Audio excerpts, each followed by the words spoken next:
ಅಳಿಯತಕ್ಕಂತ ಕುಪುತ್ರ ಬೇಕು, ದುಷ್ಟ ಮಗ ಬೇಕು. ಯಾರಾದ್ರೂ ದುಷ್ಟ ಮಗ ಬೇಡ್ತಾರ? ಹೇ ಸದ್ಗುರುನಾಥ, ನನಗ್ ಸುಪುತ್ರನನ್ನೇ ಕೊಡು, ಕೀರ್ತಿ ತರ್ತಕ್ಕಂಥ ಜ್ಞಾನಿ ಮಗನನ್ನೇ ಕೊಡು ಅಂದಾಗ ಸಿದ್ಧಾರೂಢರಂತಾರ, ನೋಡಪ್ಪ ಅಂತ ಜ್ಞಾನಿ ಮಗ ಕೊಡ್ತಾನೋ ಇಲ್ಲೋ, ನನ್ನನ್ನೇ ಮಗನೆಂದು ಸ್ವೀಕಾರ ಮಾಡು ಅಂದ ಕೂಡಲೇ ಬಹಳ ಸಂತೋಷ ಆಗಿ ಸಿದ್ಧಾರೂಢರನ್ನೇ ತಮ್ಮ ಮಗನನ್ನಾಗಿ ಸ್ವೀಕಾರ ಮಾಡ್ಕೊಂಡು ಮನೆಗೆ ಇಟ್ಕೊತ. ಇದು ಕೇಳಿರಿ ನೀವು. ಹೀಗೆ ಹಲವಾರು ದಿವಸಗಳಿದ್ದಾಗ ಸಿದ್ಧಾರೂಢ ಯಾಪ್ಸು ಚರಿತೈ ಸಹ ಪುತ್ರ, ಯಾರು ತಮ್ಮ ನಡೆನುಡಿಗಳಿಂದ, ಕರ್ತವ್ಯಗಳಿಂದ, ಸೇವೆಗಳಿಂದ ತಂದೆ ತಾಯಿಗಳಿಗೆ ಎಂದೂ ನೋವನ್ನ ಕೊಡದೆ, ನೋಯಿಸದೆ, ಅವರ ಪ್ರೀತಿಗೆ, ಅವರಿಗೆ ಸಂತೋಷವನ್ನು ಉಂಟು ಯಾರು ಮಾಡ್ತಾರ ಅವರ ನಿಜವಾದ ಮಕ್ಕಳು. ದುಃಖ ಕೊಡೋರು, ಸಂಕಟ ಕೊಡೋರು ಅವರು ಮಕ್ಕಳಲ್ಲ, ಅವರು ಇಕ್ಕಳ. ಇಕ್ಕಳಂತದ ಒಲೆನ ಬೆಂಕಿ ಕೆಂಡ ಹಿಡಿತಿರ್ತಾರೆ, ಕುತ್ತಿಗೆ ಹಿಡಿತಾವ, ಹಿಚಕ್ತಾವ.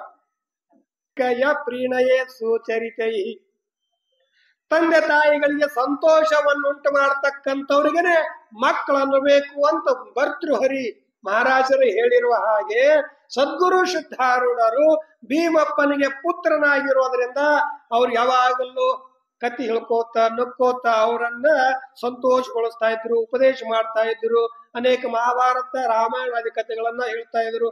ಅವರ ವ್ಯವಹಾರದಿಂದ ಸಂತೋಷವನ್ನು ಉಂಟು ಮಾಡ್ತಾ ಇರುವಾಗ ಒಮ್ಮೆ ಏನಾಯ್ತು ಅಂದ್ರ ಅವರು ಇಬ್ರು ಬಹುಶಃ ಈ ಗ್ರಂಥದಲ್ಲಿ ಇಲ್ಲ. ಸಿದ್ಧಾರೂಢ ಅಂದ್ರೆ ಸಾಕ್ಷಾತ್ ಶಿವನ ಅವತಾರಿ, ಆದ್ರ ಮನುಷ್ಯ ಸಾಕ್ಷಾತ್ ಬರ್ಗೋ ನರಾಕೃತಿ, ಹರನೇ ಧರೆಗೆ ಗುರು ರೂಪವಾಗಿ ಬಂದಿರತಕ್ಕಂತ ಸದ್ಗುರು ಸಿದ್ಧಾರೂಢರು ನರನಲ್ಲ, ಮನುಷ್ಯನಲ್ಲ, ಮನುಷ್ಯ ರೂಪದೊಳಗೆ ಬಂದಿರತಕ್ಕಂತ ಹರ. ಆದ್ರೆ ಅವ್ರಿಬ್ರು ಮಗ ಅಂತ ಸ್ವೀಕಾರ ಮಾಡಿದ ಮ್ಯಾಲ ಅವ್ರ ಮಗ ಅಂತಾನೇ ತಿಳ್ಕೊಂಡಿರ್ತಾರ. ಹೇಗೆ ಕೃಷ್ಣ ಪರಮಾತ್ಮ ಇವ ನನ್ನ ಸಖಾದನ, ನನ್ನ ಮಿತ್ರದಾನ ಅಂತ ಅರ್ಜುನ ಸಖೇತಿ ಮತ್ವ, ಸಾಕ್ಷಾತ್ ಹರಿಯದಾನ ಪರಮಾತ್ಮನ ಅಂತ ಅರ್ಜುನ ಗೊತ್ತೇ ಆಗಿದ್ದಿಲ್ಲ. ಯಾಕೆ ಗೆಳೆಯರಂಗನೇ ವ್ಯವಹಾರ ಮಾಡ್ತಿದ್ರು, ಮಿತ್ರಂಗ ವ್ಯವಹಾರ ಮಾಡ್ತಿದ್ರು. ಹಾಗೇನೆ ಸಿದ್ಧಾರೂಢರನ್ನು ಕೂಡ ನಮ್ಮ ಮಗ ಅಂತ ಪ್ರೀತಿಯಿಂದ ಸಾಕಿರುವಾಗ ಒಂದ್ ದಿವ್ಸ ಏನಾಗ್ತದಂತ ಕೇಳಿದ್ರೆ, ಏನೋ ಶ್ರಾವಣ ಮಾಸದೊಳಗ ಒಂದ್ ದಿವ್ಸ ತಾಯಿ ಅಡಿಗೆ ಮಾಡಿರ್ತಾಳ. ಸೀಮಿ ಬಸವಣ್ಣ ಹುಬ್ಬಳ್ಳಿಯಾಗ ಒಂದು ಬಸವಣ್ಣನ ಗುಡಿ ಅದಂತ, ಅಡಿಗೆ ಆಗ್ಯದ. ಸೋಮವಾರ, ಶ್ರಾವಣ ಸೋಮವಾರ ಅದ, ಎಲ್ಲ ಅಡಿಗೆ ಆಗ್ಯದ. ಎಡಿ ಹಿಡ್ಕೊಂಡು ಬಂದ ಮ್ಯಾಲ ಊಟ ಮಾಡಿಸ್ಬೇಕು ಅಂತಂದ್ರೊಳಗಾಗಿ ನನಗೆ ಹಸು ಆಗ್ಯದ, ಯಾವ ಊಟಕ್ಕೆ ಕೊಡು ಸಿದ್ಧಾರೂಢ, ಹಸು ಆಗ್ಯದ ಊಟಕ್ಕೆ ಕೊಡು ಅಂತ ಹೊರಗಿಂದ ಬಂದು ಕೇಳೋದು ಕೂಡ್ಲೇನೆ, ಇಲ್ಲಪ್ಪ ಕೂಡು ಸೀಮಿ ಬಸವಣ್ಣಗ ಹೋಗಿ ಎಡಿ ಹಿಡ್ಕೊಂಡು ಬರ್ತಾರ, ಆಮೇಲೆ ಊಟ ಮಾಡಕತ್ತಿ ಅಂದ ಕೂಡ್ಲೇನೆ, ಇಲ್ಲ ನನಗೆ ಹಸು ಆಗ್ಯದ, ಇಲ್ಲ ಸುಮ್ಮನೆ ಸ್ವಲ್ಪ ಕೂಡು ಹಿಡ್ಕೊಂಡು ಬರ್ಲಿ, ನಾನೇ ಬಸವಣ್ಣ ಇದ್ದೀನಿ, ನಾನೇ ದೇವ್ರಿದ್ದೀನಿ, ನೀ ಎಲ್ಲಿ ಬಸವಣ್ಣಗೆ ಹೋಯ್ತೆ, ಎಲ್ಲಿಲ್ಲ ಸುಮ್ ಕುಂದ್ರ ಅಂತ ಹೇಳಿ ಹಂಗ ನೀವು ಬೈತಿರ್ತಲ್ಲ. ದೇವ್ರಿಗೆ ಎಡಿ ಹಿಡ್ಕೊಂಡು ಬರ್ಲಿ ಅಲ್ತನ ನೀ ಹಂಗೆ ಕುಂದ್ರ, ಹುಡುಗರಿಗೆ ಹಂಗ ಕುಂದ್ರು. ಸಿದ್ಧಾರೂಢರು ಹಾಗೆ ಕೂಡ್ಸಿದ್ರು. ಸಿದ್ಧಾರೂಢರು ಕುಂತರು. ಯಾಕೆ ಅವು ಹೇಳಿದ ಆಜ್ಞಾ ಪಾಲನೆ ಮಾಡ್ಬೇಕಲ್ಲ. ತಂದೆ ಹೋಗಿ ಭೀಮಪ್ಪ ಹೋಗಿ ಎಡಿ ಹಿಡ್ಕೊಂಡು ಬರ್ತಾನೆ. ಹೋಗಿ ಎಡಿ ಹಿಡ್ಲಿಕ್ಕೆ ಹೋಗ್ತಾನ. ಹೋಗಿ ಪೂಜಾ ಮಾಡಿ ಎಲ್ಲ ನಂದೀಶನ ತೊಳೆದು ನೈವೇದ್ಯ ತೋರ್ಸ್ಬೇಕಂತ ಆ ಪೌಡ ಹೊಚ್ಚಿದ್ದನ ವಸ್ತ್ರ ತೆಗೆದು ನೈವೇದ್ಯ ತೋರ್ಸ್ಬೇಕಂತಾನ. ಆಶ್ಚರ್ಯ ಏನು ಅಂದ್ರ ಸುಡು ಮಾಡಿರ್ತಕ್ಕಂಥ ಎಲ್ಲ ಪಂಚ ಪಕ್ವಾನ್, ಹೋಳಿಗೆ, ಹುಗ್ಗಿ ಎಲ್ಲ ಎಡಿ ಇತ್ತಲ್ಲ, ಆ ಎಡಿ ಮುಂದಿಟ್ಟು ವಸ್ತ್ರ ತೆಗಿತಾನ. ಆಶ್ಚರ್ಯ ಏನಂದ್ರ ಅದು ಹಳಸಿತ್ತು. ಹಳಸಿತ್ತ ಅಡಿಗೆ ಭೀಮಪ್ಪ ಬಹಳ ನೋವಾಯ್ತು. ಹೀಗೆ ಮಾಡಿಕೊಟ್ಟಾಳೆ ಹೆಣ್ತಿ, ಇದು ಹೆಂಗ್ ಹಳಸ್ತು, ಏನಾಗಿರ್ಬೇಕು, ಯಾರು ದೃಷ್ಟಿ ಹಾಕಿದ್ರು, ಯಾರೋ ಏನು ಮಂತ್ರ ಮಾಟ ಮಾಡಿದ್ರು, ಏನಾಗಿರ್ಬೇಕು ಅಂತ ಅವನಿಗೆ ಚಿಂತೆ ಆಯ್ತು. ಹಂಗೆ ನಮಸ್ಕಾರ ಮಾಡಿ ಮುಚ್ಕೊಂಡು ಮನೆಗೆ ಬರ್ತಾನ. ಬಂದ್ ಹೆಣ್ತಿ ಹೇಳ್ತಾನ, ಹಿಂಗಾರೆ ಆಯ್ತು, ಬಿಸಿ ಅಡಿಗೆನೆ ಮಾಡಿಕೊಟ್ಟಿದಿ, ಅಲ್ಲಿ ನೈವೇದ್ಯ ತೋರ್ಸ್ಬೇಕಂದ್ರ ಎಲ್ಲ ವಾಸನೆ ಬರ್ಲಕತ್ತದ, ನಾರ್ಲಕತ್ತದ, ಏನಾರೇ ಮಾಡಿದಿ ಅಂತಂದಾಗ ಇಲ್ರಿ ನಾ ತಾಜಾ ಅಡಿಗೆನೆ ಮೀಸಲು ಅಡಿಗೆ ಮಾಡಿಕೊಟ್ಟಿದಿ, ನಾ ಏನು ಮಾಡಿಲ್ಲ ಅಂದಾಗ ಇವ ನಕ್ಕೋತ್ ಕೂತಿದ್ದ ಸಿದ್ಧಾರೂಢ. ಅವಾಗ ಇವನೇ ಏನಾರೇ ದೃಷ್ಟಿ ಮಾಡಿರ್ಬೇಕು, ಸಿದ್ದಪ್ಪ ಇಲ್ಲೇ ಕುಂತ ನೋಡು, ನನಗೆ ಊಟ ಕೊಡು ಅಲ್ಲಕತ್ತಿದ್ದ, ಒಯ್ದು ಅವನಿಗೆ ದೇವ್ರಿಗೆ ಬಿಟ್ಟು ಅವನಿಗೆ ಕೊಡ್ರಿ ನೋಡು ಅಂತ ಹೇಳಿ ಇಬ್ರು ಕೂಡ ತಂದು ಸಿದ್ಧಾರೂಢರ ಮುಂದ ಆ ಅಡಿಗೆ ಇಡ್ತಾರ, ಇಟ್ಟು ಪವಾಡ ತೆಗಿತಾರ. ಅವಾಗ ಹೆಂಗಿದ್ದ ಅಡಿಗೆ ಬಿಸಿ ಬಿಸಿ ಹುಕ್ಕಿ ಹೋಳಿಗೆ ವಾಸನೆ ಬರ್ಲಾಕತ್ತು. ಜಯ ಮಂಗಲಂ ಜಯ ನಮ ಪಾರ್ವತಿ ಪತೇಶ್ವರ ರಮಾದೇವ. ಅವಾಗ ಇಬ್ರು ತಂದೆ ತಾಯಿಗಳಿಗೆ ಗೊತ್ತಾಗ್ತದ, ಹೇ ಸಿದ್ಧಾರೂಢ, ನಾವು ನಿನ್ನನ್ನು ಮರೆತು ಆ ಕಲ್ಲು ದೇವರಿಗೆ ದೇವರಂತ ತಿಳ್ಕೊಂಡು ಎಡಿ ಒಯ್ದಿದ್ದು ನಮ್ಮದ ತಪ್ಪಾಯ್ತಪ್ಪ, ನೀನೇ ನಮ್ಮ ಪಾಲಿಗೆ ದೇವರು ಹೌದು ಗುರು ಹೌದು ಅಂತ ದಂಡವತ್ ನಮಸ್ಕಾರವನ್ನ ಮಾಡ್ತಾರೆ. ಅಂಥ ಭೀಮಪ್ಪನ ಮನೆಯೊಳಗ ಸಿದ್ಧಾರೂಢರು ಮಗನಾಗಿ ಅನೇಕ ಲೀಲೆಗಳನ್ನ ತೋರಿಸ್ತಾ ಆ ತಂದೆ ತಾಯಿಗಳಿಗೆ ಸಂತೋಷವನ್ನು ಉಂಟು ಮಾಡ್ತಾ ಇರುವಾಗ ಒಂದು ಘಟನೆ ಆಗ್ತದ. ಏನು ಅಂತ ಕೇಳಿದ್ರ, ಅದೇ ಮನೆಯೊಳಗ ಆ ಭೀಮಪ್ಪನ ಸಾಕು ಮಗ ಸಿದ್ದಪ್ಪ ಅಂತ ಇರ್ತಾನೆ. ಮಗು ಇರ್ತದ ಗುರಪ್ಪ ಅಂತ. ಸಿದ್ಧಾರೂಢರಿಗೆ ದತ್ತಕ ಪುತ್ರ ತಗೊಳ್ಕಿಂತ ಮೊದಲೇ ಒಂದು ದತ್ತಕ್ ಮತ್ ಸಿದ್ದಪ್ಪ ಅಂತ ತಗೊಂಡಿರ್ತಾನ, ಲಗ್ನನು ಮಾಡಿರ್ತಾನ. ಆದ್ರೆ ಒಂದು ಮಗುವಿಗೆ ಜನ್ಮ ಕೊಟ್ಟು ತೀರ್ಕೊಂಡಿರ್ತಾಳ. ಇದು ಒಂದೇ ಮಗು ಇರ್ತದ. ಅಟ್ಟೆ ಒಂದು ವರ್ಷ 2 ವರ್ಷದ ಹುಡುಗ, ಸಣ್ಣ ಹುಡುಗ. ಆ ಹುಡುಗನು ಅಲ್ಲೇ ಇರ್ತದ, ಸಿದ್ಧಾರೂಢರು ಅಲ್ಲೇ ಇರ್ತಾರ. ಅವಾಗ ಏನಾಗ್ತಿತ್ತು, ಪ್ರತಿನಿತ್ಯ ಊಟ ಮಾಡುವಾಗ, ಕೂಡುವಾಗ, ಏಳುವಾಗ ಯಾವಾಗಲೂ ಆ ಹುಡುಗ ಸಿದ್ಧಾರೂಢರ ಪಕ್ಕದಾಗೆ ಕೂಡುದು, ಮೇಲೆ ಬಂದು ಕೂಡುದು, ಸಿದ್ಧಾರೂಢ ತಮ್ಮ ತೊಡಿ ಮೇಲೆ ಉತ್ತೋಡ್ ಕೂಡ್ಸೋರು, ಅದು ಒಮ್ಮೆ ಹೆಗಲ ಮೇಲೆ ಹೋಗುವುದು, ಗಡ್ಡ ಹಿಡಿಯೋದು, ಮೀಸಿ ಹಿಡಿಯೋದು, ಏನೆಲ್ಲ ಮಾಡ್ತಿದ್ದು. ಸಿದ್ಧಾರೂಢರು ಕೂಡ ಯಾವಾಗಲೂ ಆ ಹುಡುಗ ಏನು ಮಾಡ್ತಿರ್ಲಿಲ್ಲ, ಹೊಡಿತಿದ್ದಿಲ್ಲ, ಬೈತಿದ್ದಿಲ್ಲ, ತಮ್ಮ ತೊಡಿ ಮೇಲೆ ಕುಂದಿಸ್ಕೊಳ್ಳೋರು. ಕೇವಲ ಮನ್ಯಾಗ ಅಷ್ಟೇ ಅಲ್ಲ, ಅಲ್ಲಿ ಊಟ ಮಾಡಿ ಪ್ರಸಾದ ಮಾಡ್ಕೊಂಡು ಸಿದ್ಧಾರೂಢರು ಮಠಕ್ಕೆ ಬರೋರು. ಮುಂಜಾನೆ ಸಾಯಂಕಾಲ ಶಾಸ್ತ್ರ ಹೇಳೋರು, ಭಕ್ತರೆಲ್ಲಾರು ನಿಮ್ಮಂಗ ದರ್ಶನಕ್ಕೆ ಬರೋರು. ಅವಾಗ ಆ ಹುಡುಗ ಸಿದ್ಧಾರೂಢರು ಆಜು ಬಾಜುನೇ ತಿರುಗಾಡೋದು, ಮ್ಯಾಲ ಕುಂದ್ರುದು, ಶಾಸ್ತ್ರ ಹೇಳುವಾಗ ತೊಂದರೆ ಕೊಡುದು. ಹೀಗ ಒಮ್ಮೆ ಏನಾಯ್ತು ಅಂದ್ರೆ, ಮಠದೊಳಗ ಆ ಹುಡುಗ ಸಿದ್ಧಾರೂಢ್ರಿಗೆ ಬಹಳ ತೊಂದರೆ ಕೊಡುವಾಗ ಒಬ್ಬರು ನಿಮ್ಮಂತ ಹಿರಿಯರು ಬಂದು, ಯಪ್ಪ ನಿಮ್ಗೆ ಬಹಳ ತ್ರಾಸ ಮಾಡ್ತದರಿ, ಮ್ಯಾಲ ಏರ್ತದ, ಗಡ್ಡ ಹಿಡಿತದ, ಮೀಸೆ ಹಿಡಿತದ, ಇದು ನಿಮ್ಗೆ ತೊಂದರೆ ಕೊಡ್ತದ, ಅಲ್ಲಿ ಹೆಣ್ಮಕ್ಳದಾಗ ಒಯ್ದು ಬಿಟ್ಟು ಬರ್ತೀನಿ ತರ್ರಿ ಅಂತ ಹೇಳಿ ಆ ಹುಡುಗ ತಗೊಳಕ್ ಬಂದ್ರು. ನಿಂದ್ರಪ್ಪ ನಿಂದ್ರು, ಯಾಕ್ರಿ ನೋಡು, ಈ ಹುಡುಗಗ ನಾ ಹಿಂದಿನ ಜನ್ಮದಾಗ ಬಾಳ ಕಷ್ಟ ಕೊಟ್ಟೀನಿ, ಇವನಿಗೆ ಗಡ್ಡ ತುಟಿ ಹಿಡ್ದೀನಿ, ಮೀಸಿ ಜಗ್ಗಿನಿ, ಗಡ್ಡ ಹಿಡ್ದೀನಿ, ಇವನ್ ಮ್ಯಾಲ ಕುಂತೀನಿ. ನಾ ಹಿಂದಿನ ಜನ್ಮದಾಗ ಇವನಿಗೆ ನಾ ಏನೇನು ಮಾಡಿನಲ್ಲ, ಅದು ಈ ಜನ್ಮದಾಗ ಅವ ನನಗ ದುಃಖ ಕೊಡ್ಲಾಕತ್ತಾನ. ಮಾಡಿದ್ದುಣ್ಣೋ ಮಾರಾಯ, as you sow you reap. ನಾವ್ ಏನ್ ಬಿತ್ತೀವಿ ಅದೇ ಬೆಳಿತೀವಿ. ಅದಕ್ಕೆ ಹಿಂದಿನ ಜನ್ಮದಾಗ ನಾ ಈ ಹುಡುಗ ನಾ ದುಃಖ ಕೊಟ್ಟೀನಿ, ತ್ರಾಸ ಕೊಟ್ಟೀನಿ, ಅದಕ್ಕೆ ಅದನ್ನ ನಾನು ಈಗ ಅನುಭವಿಸ್ಬೇಕಾಗ್ತದ ಅಂದ ಕೂಡ್ಲೆ ಎಲ್ಲ ಮಂದಿಗೆ ಆಶ್ಚರ್ಯ ಅನಿಸ್ತು. ಅದ ಹೆಂಗ್ರಿ ಅಂದ್ರ ಅವ್ರು, ಹಿಂದಿನ ಜನ್ಮ, ಈ ಹುಡುಗದು ಹಿಂದಿನ ಜನ್ಮಕ್ಕ ನಿಮಗೇನು ಸಂಬಂಧ ಅಂದಾಗ ಅದೇನ್ ಕೇಳ್ಬೇಕಂತೀರೇನು? ಹೌದ್ರಪ್ಪ, ಹಿಂದಿನ ಜನ್ಮದ ವೃತ್ತಾಂತ ನೀವು ಹೇಳಕತ್ತೀರಲ್ಲ ಹುಡುಗೊಂದು, ನಮಗೊಂದರ ತಿಳಿಸಿ ಹೇಳ್ರಿ ಅಂದ ಕೂಡಲೇ, ನೋಡು ಅಲ್ಲಿ ಆಡ್ಲಿಕ್ಕಂತ ರೋಡ್ ಮೇಲೆ ಇರ್ತಕ್ಕಂತ ಒಂದು ಹುಡುಗ ಕರ್ಕೊಂಬರಿ. ಹೋಗಿ ಒಂದ್ ಹುಡುಗ ಕರ್ಕೊಂಬಂದ. ಸಿದ್ಧಾರೂಢರು ಒಂದು ಬಾಳಿಕಾಯಿ ಕೊಟ್ರು ಹುಡುಗ. ಬಾಳಿಕಾಯಿ ತಿಂತು ಮುಂದೆ ನಿಂತು ಹುಡುಗ, ಈ ಹುಡುಗಗೆ ಕೇಳ್ರಿ, ಏನ್ ಕೇಳ್ಬೇಕಂತೀರಿ ಅಂತ ಹೇಳಿದಾಗ ಭಕ್ತರು, ತಮ್ಮ ಸಿದ್ಧಾರೂಢರಿಗೂ ಈ ಗುರಪ್ಪ ಅಂತೇನು ಹುಡುಗದಲ್ಲ, ಈ ಹುಡುಗ ಸಿದ್ಧಾರೂಢರಿಗೆ ಹಿಂದಿನ ಜನ್ಮದಾಗ ಏನು ಸಂಬಂಧ ಇತ್ತು, ಆ ಕತಿ ಗೊತ್ತದೇನೋ ಹೇಳ ನಮಗಂದ ಕೂಡಲೇ ನನಗ್ ಗೊತ್ತದ ಅಂತ ಹುಡುಗ. ಏನ್ ಕತಿ ಹೇಳು ಅಂದ ಕೂಡಲೇ ಹೇಳಕತ್ಸು ಏನು ಹುಡುಗ ಹೇಳಕ್ ಶುರು ಮಾಡ್ತದ. ಕಾವೇರಿ ನದಿ ಯಾವಾಗ ಸಿದ್ಧಾರೂಢ ಸಂಚಾರ ಮಾಡ್ಕೋತ ಕಾವೇರಿ ನದಿ ದಂಡಿಗೆ ಬಂದಾಗ ಅಲ್ಲಿ ಒಂದು ಹುಲಿ, ಹಿಂದ್ ಕೇಳಿರಿ ನೀವು, ಏನು ಕುಮಟಾದ ಕತಿ ಕೇಳಿರಲ್ಲ. ಅವಾಗ ಆ ಹುಲಿ ಸಂಬಂಧ ಆಗಿತ್ತಲ್ಲ, ಆ ನದಿ ದಡದಲ್ಲಿ ಬಂದಾಗ ಎಲ್ಲಾ ಊರು ಹುಡುಗರು ಕುರಿ ಕಾಯೋರು ದನ ಕಾಯೋರು ಎಲ್ಲಾರು ಬರ್ತಿದ್ರು. ಸಿದ್ಧಾರೂಢರು ಅಲ್ಲೇ ಇರ್ತಿದ್ರು. ಆ ಹುಡುಗರ ಜೊತೆನೆ ಆಟ ಆಡುವುದು, ಅವ್ರ ಜೊತೆನೆ ಊಟ ಮಾಡುವುದು, ಹೀಗೆ ದನ ಕಾಯ್ಕೋತಿರುವಂತ ಸಂದರ್ಭದೊಳಗ ಒಂದು ದಿವಸ ಏನಾಗಿತ್ತು ಅಂದ್ರೆ ಊಟ ಮಾಡ್ಲಿಕತ್ತಿದ್ವು ಎಲ್ಲಾ ಹುಡುಗರು. ಸಿದ್ಧಾರೂಢರು ಕುಂತಿದ್ರು. ಹುಡುಗರೆಲ್ಲ ತಮ್ಮ ಬುತ್ತಿಯಾಗಿಂದ ಎಲ್ಲ ಸಿದ್ಧಾರೂಢರಿಗೆ ಉಣಿಸ್ತಿದ್ರು. ಇವನು ಊಟ ಮಾಡ್ತಿದ್ದ, ಅವರು ಊಟ ಮಾಡ್ಲಕತ್ತಿದ್ರು. ಅಚಾನಕ್ ಒಂದು ಹುಲಿ ತನ್ನ ಊಟ ಹುಡ್ಕಾಡ್ಕೋತ ಬಂತು. ಕುರಿದನ ಮೈಲಿಕತ್ತಿತ್ತು, ಅವೆಲ್ಲ ಮೈಲಿಕ್ಕೆ ಬಿಟ್ಟು ಊಟ ಮಾಡ್ಲಕತ್ತಿತ್ತು ಹುಡುಗರು. ಅವಾಗ ಒಂದು ಹುಲಿ ಬಂತು. ಹುಲಿ ಒಂದು ಕುರಿ ಹಿಡಿಬೇಕು ಅಂತ ಠಣ್ಣಂತ ಯಾವಾಗ ಸಿಗಿತ್ತು, ಕುರಿಗಳೆಲ್ಲ ಓಡ್ಲಿಕ್ಕೆ ಶುರು ಮಾಡಿ. ಕುರಿ ದನ ಓಡೋದನ್ನ ನೋಡಿ ಹುಡುಗರು ಎದ್ದು ನಿಂತು, ಯಾಕೋ ದನ ಕುರಿ ಓಡ್ಲಕತ್ತು, ಏನಾಗಿರ್ಬೋದು ಅಂತ ಇವು ಹುಡುಗರು ಓಡ್ಲಕತ್ತು. ಕುರಿ ದನ ಬೆನ್ನ ಹತ್ತದು. ಅವಾಗ ಸಿದ್ಧಾರೂಢರು ಒಬ್ಬರೇ ಓಡೋರು. ಕುರಿ ದನ ಓಡ್ಲಕತ್ತಾವಂದ್ರೆ ಭಯ ಆಗ್ಯದ.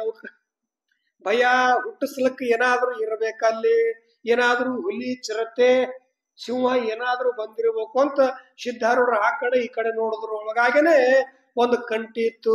ಕಂಟಿ ಕಡಿ ಸಿದ್ಧಾರೂಢರು ಹೋಗ್ತಾರ, ಅಲ್ಲೊಂದು ಹುಲಿ ಕುಂತಿತ್ತು. ಹುಲಿ ಕುಂತಿದ್ದೆ ತಡ ಸಿದ್ಧಾರೂಢರು ಸಾವಕಾಶ ಹೋಗಿ ಅದ್ರ ಕಿವಿ ಹಿಡಿದ್ರು.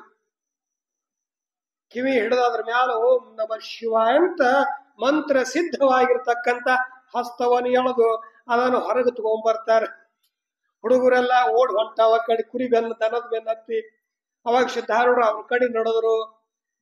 ನಿಲ್ರೋ ನಿಮ್ ಕುರಿ ದನ ಯಾಕೆ ಓಡ್ ಹೋಗ್ಯಾವಂದ್ರ ಈ ಹುಲಿ ದಸಿಂದು ಅಂಜಿ ಹೋಗ್ಯಾವ, ಅದಕ್ಕೆ ನಿಲ್ರಿ ಅಂದ ಕೂಡಲೇ ಅವೆಲ್ಲ ಗಾಬರಿ ಆದವು. ಇವ ನಮ್ಮಂತೆ ಹುಡುಗ ಅಂತ ತಿಳ್ಕೊಂಡಿದ್ದೇವು, ಇವ ಬ್ಯಾರೆ ಅದಾನೋ ಯಪ್ಪ, ಯಾವನೋ ಶುದ್ಧ ಪುರುಷ ಅದಾನ. ಕುರಿ ದನ ಮನುಷ್ಯರನ್ನು ತಿಂದು ಹಾಕ್ತಕ್ಕಂತ ಹುಲಿಗಿ ಇವ ಹಿಡ್ದಾನಂದ ಮ್ಯಾಲ ಇವ ಸಾಮಾನ್ಯ ಹುಡುಗ ಅಲ್ಲ ಅಂತ ತಿಳ್ಕೊಂಡು ಇವು ಎಲ್ಲ ದನಗಳು ಬಾಳೆ ಮಾಡ್ಲಿಕ್ಕತ್ತು. ಅವಾಗ ಸಿದ್ಧಾರೂಢರು ಬರ್ರಿ ನೀವು ಬರ್ರಿ, ನಮ್ಗೆ ಆಟ ಆಡ್ಲಿಕ್ಕೆ ಇದೊಂದು ಸಾಧನ ಆಗ್ಯದ, ಬರ್ರಿ ಅಂದ ಕೂಡಲೇ ನಾವು ಬರಂಗಿಲ್ಲೋ ಯಪ್ಪ ಅಂದವು. ನೀ ಸಿದ್ಧ ಮಾತನ ಐತಿ, ನಿನಗೇನು ಮಾಡಂಗಿಲ್ಲ, ಆದ್ರೆ ನಮಗ್ ಮಾತ್ರ ಇದು ತಿಂದ ಹಾಕ್ತದ, ನಮ್ ಕುರಿ ದನ ಎಲ್ಲ ತಿಂದ ಹಾಕ್ತದ, ನಾವು ಬರಂಗಿಲ್ಲ ಅಂದ ಕುಳಿಲಿಲ್ಲ, ಏನು ಮಾಡಂಗಿಲ್ಲ, ಬಹಳ ಸಾಧ ಆಗ್ಯದ. ಅವಾಗ ಸ್ವತಃ ಸಿದ್ಧಾರೂಢ್ರೆ ಆ ಹುಲಿ ಮ್ಯಾಲ ಕುಂತು ಮುಂದ್ ಹೊಂಟ್ರು. ಸಿದ್ಧಾರೂಢರು ಮುಂದೆ ಹೋಗುವುದನ್ನ ನೋಡಿ ಹುಡುಗರು ಅವು ಒಂದು ಹೌದು ಏನು ಮಾಡಂಗ್ ಕಾಣಂಗಿಲ್ಲ, ನಿರ್ಲೂನೊಂದು ಸ್ವಲ್ಪ ಅಂಜ್ಕೋತ ಹುಡುಗರು ನಿಂತು ಸಮೀಪ ಬಂದು ಕೂಡ್ಲೇನೆ ಅವಾಗ ಸಿದ್ಧಾರೂಢರು ಏನ್ ಮಾಡೋದಂದ್ರ ಅವರಲ್ಲಿರತಕ್ಕಂತ ಭಯವನ್ನ ತೆಗೆದು ಹಾಕಬೇಕಂತ ಒಂದು ಹುಡುಗ ಹಿಡಿದು ಆ ಹುಲಿ ಮೇಲೆ ಕುಂದಿಸ್ತು. ಅವಾಗ ಎಲ್ಲ ಹುಡುಗರಿಗೆ ಧೈರ್ಯ ಬಂತು, ಹುಲಿ ಏನು ಮಾಡಂಗಿಲ್ಲ ಅಂತ. ಅವಾಗಿನಿಂದ ಆ ಹುಲಿ ಅವ್ರ ದೋಸ್ತ ಆಗಿಬಿಡ್ತು, ಗೆಳೆಯ ಆಗಿಬಿಡ್ತು. ಹೀಗೆ ಪ್ರತಿನಿತ್ಯ ಆ ಹುಲಿ ಇವ್ರು ಬಂದ ಕೂಡಲೇ ಇವ್ರ ಜೊತೆನೆ ಆಡ್ತಿತ್ತು, ತಿರುಗಾಡ್ತಿತ್ತು, ಊಟ ಮಾಡ್ತಿತ್ತು, ಮತ್ತ ಇವ್ರ ಮನೆಗೆ ಹೋಗ್ತಿದ್ರು, ಅಡವಿಗೆ ಹೋಗ್ತಿತ್ತು. ಹೀಗ ಒಂದು ದಿವಸ ಏನಾಯ್ತು ಅಂದ್ರ ಈ ಹುಲಿ ಸಾಧು ಆ ಪ್ರಾಣಿ ಆಗಿದ್ದು ಒಬ್ಬ ಬೇಟೆಗಾರನಿಗೆ ಗೊತ್ತಾಗ್ತದೆ, ವ್ಯಾಧನಿಗೆ ಗೊತ್ತಾಗ್ತದ. ಊರಲ್ಲಿ ಬೇಟೆ ಆಡ್ತಕ್ಕಂಥ ವ್ಯಕ್ತಿಗೆ ಅವ ವಿಚಾರ ಮಾಡ್ತಾನ, ಇದಕ್ಕ ಹೊಡಿಬೇಕು, ಇದಕ್ಕ ಇದರ ಹುಲಿ ಚರ್ಮವನ್ನ ರಾಜರಿಗೆ ಕೊಟ್ಟು ನಾನು ಬಹುಮಾನವನ್ನು ಪಡ್ಕೋಬೇಕು ಅಂತ. ಒಂದು ದಿವಸ ಹುಲಿ ಬರುವಂತ ಸಂದರ್ಭದೊಳಗೆ ಇವರೆಲ್ಲರೂ ಆಟ ಆಡ್ತಿರ್ತಾರ. ಹುಡುಗರು ಸಿದ್ಧಾರೂಢರು ಆಡುವಾಗ ಹುಲಿ ಇವ್ರ ಜೊತೆ ಕೂಡಬೇಕು ಅಂತ ಅದು ಅಡವಿ ಒಳಗಿನ ಕಂಟಿ ಒಳಗಿನ ಬರ್ತಾ ಇತ್ತು. ಇವ ಆಡ್ಕೊಂಡು ಕುಂತಿದ್ದ ಬೇಲಿಯೊಳಗ. ಅವಾಗ ಗುರಿ ಇಟ್ಟು ಬಂದೂಕಿನಿಂದ ಗೋಳಿ ಹಾಕ್ತಾನ. ಯಾವಾಗ ಗೋಳಿ ಹಾಕ್ತಾನ ಅವಾಗ ಆ ಹುಲಿಗಿ ಗೋಳಿ ಬಡಿತವ, ಘರ್ಷಣೆ ಮಾಡಿ ಕೆಳಗೆ ಬೀಳುತ್ತದ. ಇದನ್ನು ಸಿದ್ಧಾರೂಢರೆಲ್ಲ ಹುಡುಗರು ನೋಡ್ತಾರ, ಓಡಿ ಬರ್ತಾರ. ಅದನ್ನ ಯಾಕೆ ಕೊಂದೆವು, ಅದು ಸಾಧು ಪ್ರಾಣಿ ಆಗಿತ್ತು, ಅದು ನಮ್ ಜೊತೆ ದಿವಸ ಆಡ್ಲಿಕ್ಕೆ ಬರ್ತಿತ್ತು. ಅವಾಗ ಹುಲಿ ಕೂಡ ಶಿಟ್ಟಿನಿಂದ ಆ ಗೋಳಿ ಹಾಕದವನ್ನ ಹಿಡಿದು ಹಟ್ಟಿ ಹರಿದು ಅದನ್ನು ಬೀಳ್ತದ, ಅವನು ಬೀಳ್ತದೆ. ಅವಾಗ ಸಿದ್ಧಾರೂಢರು ಹುಡುಗರು ಬಂದು ಆ ಹುಲಿಯನ್ನು ಎತ್ಕೊಂಡು ಸಿದ್ಧಾರೂಢರು ತಮ್ಮ ತೊಡಿ ಮೇಲೆ ಹಾಕೊಂಡು ಸಿದ್ಧಾರೂಢರು ಅಂತಾರ, ನೋಡಪ್ಪ ನೀನು ನಮಗೋಸ್ಕರವಾಗಿ ಪ್ರಾಣ ಕೊಟ್ಟಿ. ಒಂದ್ ವೇಳೆ ನೀನು ನಿನ್ನ ಕ್ರೂರ ಸ್ವಭಾವ ಇಟ್ಕೊಂಡಿದ್ದಿ ಅಂದ್ರ ಅವನನ್ನು ಕೊಂದ್ ಹಾಕ್ತಿದ್ದಿ. ಸಾಧು ಪ್ರಾಣಿಯಾಗಿ ನಮ್ಮ ಜೊತೆಗೆ ನೀನು ಬರ್ತಾ ಇರೋದ್ರಿಂದ ನೀನು ಏನ್ ಮಾಡಿದೆ ಅಂದ್ರೆ ಇವತ್ತ ಪ್ರಾಣ ಕೊಟ್ಟಿದಿ. ನಿನಗ ಆಶೀರ್ವಾದ ಮಾಡ್ತೀನಿ. ಮುಂದಿನ ಜನ್ಮದೊಳಗ ನೀನು ಮನುಷ್ಯನಾಗಿ ಹುಡ್ತಿ, ಅದು ನನ್ನ ಜೊತೆನೆ ಬಂದು ನನ್ನ ಸೇವಾ ಮಾಡ್ತಿ. ಮುಂದಿನ ಜನ್ಮದೊಳಗ ಮನುಷ್ಯನಾಗಿ ಹುಟ್ಟು ಶಾಂತವಾಗಿ ನೀನು ಪ್ರಾಣ ಬಿಡು ಅಂತ ಹೇಳಿ ಸಿದ್ಧಾರೂಢರು ಆಶೀರ್ವಾದ ಮಾಡ್ತಾರ. ಅವಾಗ ಪ್ರಾಣ ಬಿಡ್ತದೆ. ಆಮ್ಯಾಲ ಅದೇ ಹುಲಿನೇ ಜೀವಾತ್ಮ ಏನಿತ್ತಲ್ಲ, ಹುಲಿ ಜೀವಾತ್ಮ, ಅದು ಈ ಭೀಮಪ್ಪನ ಮನೆಯೊಳಗ ಗುರಪ್ಪ ಅನ್ನುವಂತ ಹುಡುಗನಾಗಿ ಹುಟ್ಟ್ಯದ. ಯಾವಾಗ ಸಿದ್ಧಾರೂಢರು ಹುಲಿ ಇದ್ದ ಟೈಮ್ದಾಗ ಅದ್ರ ಮ್ಯಾಲ ಕುಂದ್ರುದು, ಗಡ್ಡ ಮೀಸಿ ಹಿಡಿಯೋದು ಏನೆಲ್ಲ ಮಾಡಿದ್ರಲ್ಲ, ಈಗ ಸಿದ್ಧಾರೂಢರ ಹತ್ರ ಹುಟ್ಟಿರ್ತಕ್ಕಂತ ಆ ಮಗು ಹುಲಿ ಜನ್ಮದೆ ಈಗ ಗುರಪ್ಪಾಗಿ ಮನುಷ್ಯನಾಗಿ ಹುಟ್ಟಿ ಈಗ ತೊಂದರೆ ಕೊಡ್ಲಾಕತ್ತಾನ. ಸಿದ್ಧಾರೂಢರ ಹತ್ರ ಬಂದಾನವ. ಇಷ್ಟೆಲ್ಲ ಕತಿ ಮಾಡಿ ಹೇಳಿದಾಗ ಎಲ್ಲಾ ಜನರಿಗೆ ಗೊತ್ತಾಯ್ತು ಸಿದ್ಧಾರೂಢರಂತ ಮಹಿಮಾ ಪುರುಷರು.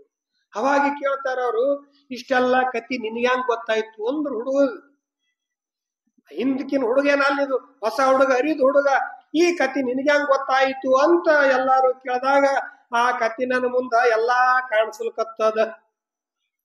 ಸಿದ್ಧಾರೂಢರ ಲೀಲೆ ಗೊತ್ತಾತ ಮಹಿಮಾ. ಆ ಒಂದು ಬಾಳಿಕಾಯಿ ಮಗುವಿಗೆ ಕೊಡುವುದರಿಂದ ಬಹುಶಃ ಸಿದ್ಧಾರೂಢ ಆತ್ಮನೇ ಆ ಹುಡುಗನಲ್ಲಿ ಪ್ರವೇಶ ಆಗಿರಬಹುದು. ಹಿಂದಿನ ಕತಿ ಈ ಸಣ್ಣ ಏನೊಂದು ಅರಿಯದ ಬಾಲಕನ ಮುಖದಿಂದ ಹೊರಗೆ ಬರ್ಲಾಕತ್ತದ ಮ್ಯಾಲ ಎಲ್ಲಾ ಸಿನಿಮಾ ದೃಶ್ಯ ಕಾಣುವಂಗ ಕಾಣ್ತದ ಅಂದ ಮ್ಯಾಲ ಸಿದ್ಧಾರೂಢರಂಥ ಶಕ್ತಿ ಇರಬಹುದು. ಅವಾಗ ಆ ಹುಡುಗ ಹೇಳುತ್ತದ, ಆ ಹಿಂದೆ ನಡೆದಿರ್ತಕ್ಕಂಥ ಎಲ್ಲ ಘಟನೆ ನಾನು ಮುಂದೆ ಕಾಣ್ತಾ ಇದೆ. ಇವ ಗುರಪ್ಪ ಬೇರೆ ಯಾರು ಅಲ್ಲ, ಹಿಂದಿನ ಜನ್ಮದಾಗ ಆ ಹುಲಿಯಾಗಿದ್ದ ಜೀವಾತ್ಮನೇ ಇವತ್ತು ಗುರಪ್ಪ ಆಗಿ ಬಂದು ಸಿದ್ಧಾರೂಢರ ಸೇವೆಯನ್ನ ಮಾಡ್ತಾ ಇದ್ದಾನೆ ಅಂತ ಹೇಳಿದಾಗ ಬಹಳ ಸಂತೋಷ ಆಯ್ತು.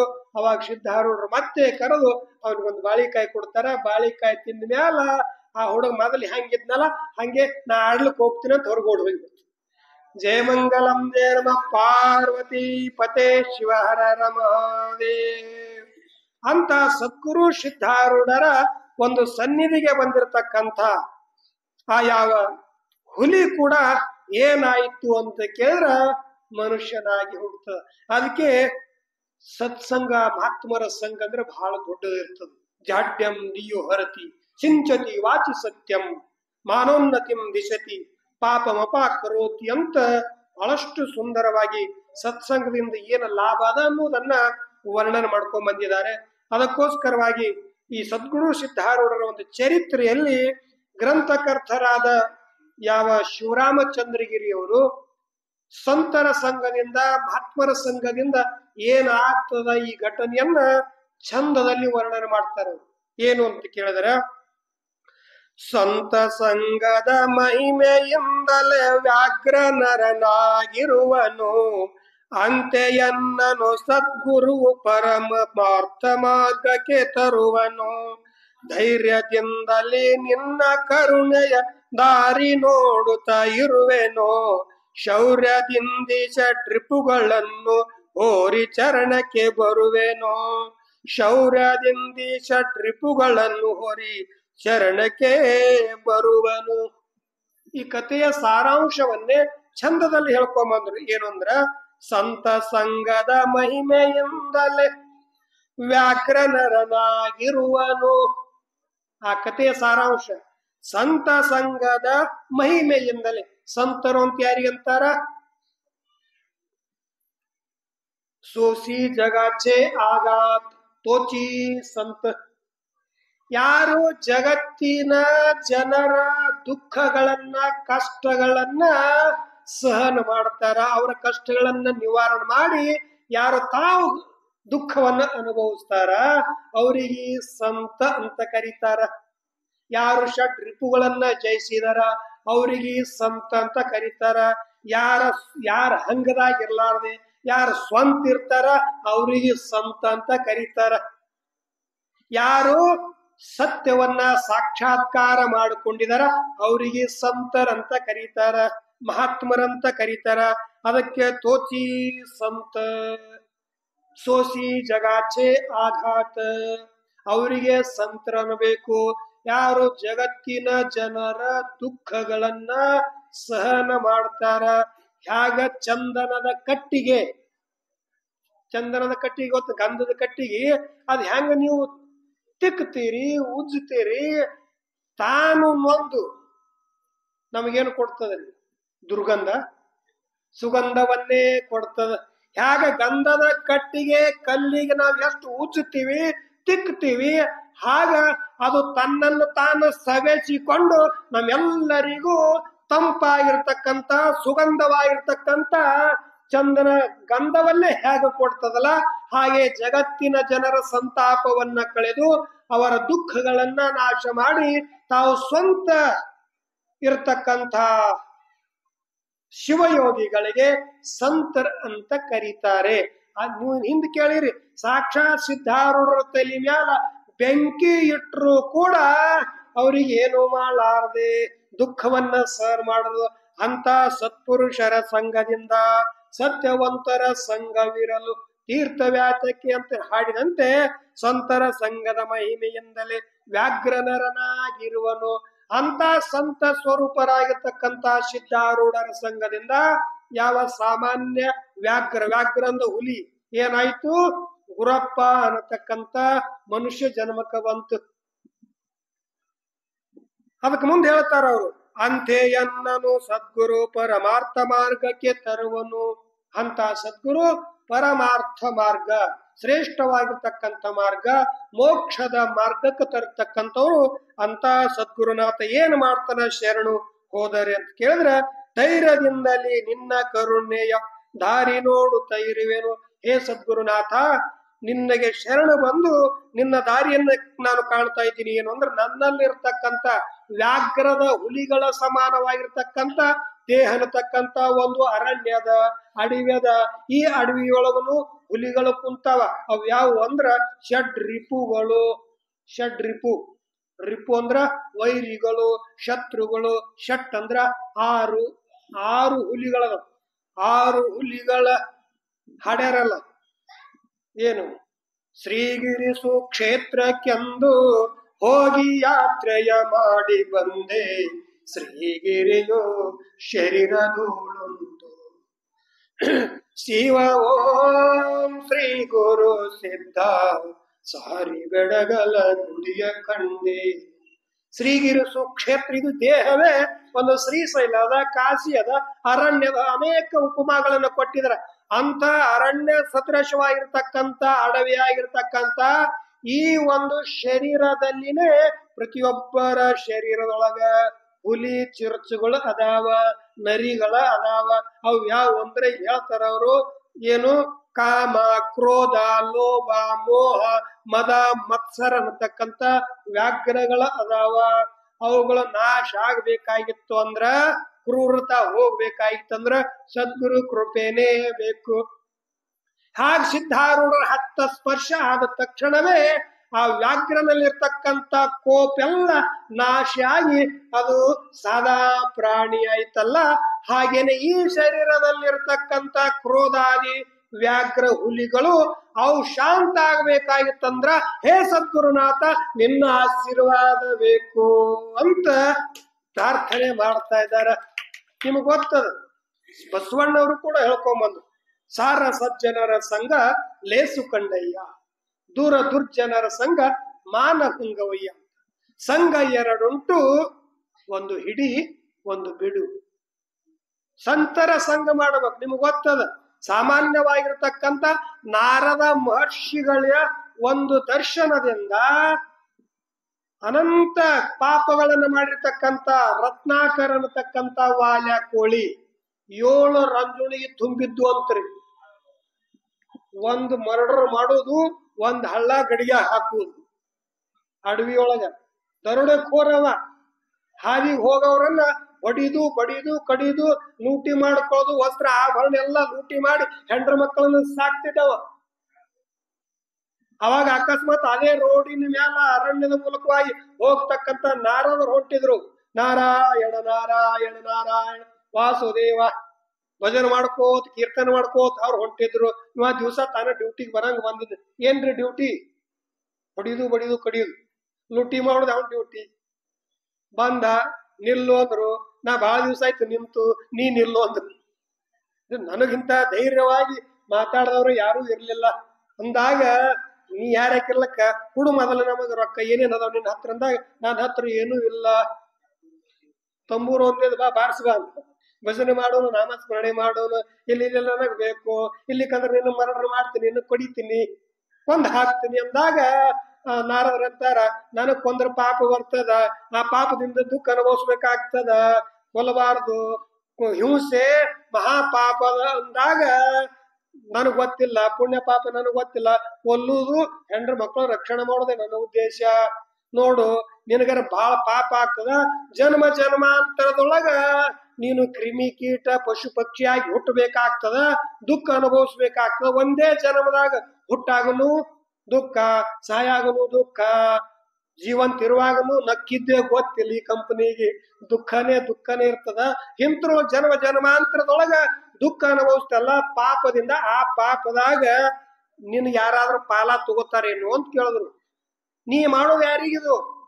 ಮಕ್ಕಳಿಗಾಗಿ, ಹೆಂಡತಿಗಾಗಿ ಅಂತ ಹೇಳ್ತಲ್ಲ, ಒಂದರ ಹೋಗಿ ಕೇಳಿ ಬಾ ಅವ್ರಿಗೆ, ನನ್ನಿಂದ ಪಾಪ ಆಗ್ತದಂತ, ಆ ಪಾಪದಾಗ ನೀವು ಭಾಗಿ ಆಗ್ತೀರಿ ಅನ್ನು ಕೇಳಿ ಬಾ ಅಂದಾಗ, ಭಾಗಿ ಆಗ್ತಾರ್ರಿ ಅಂದ.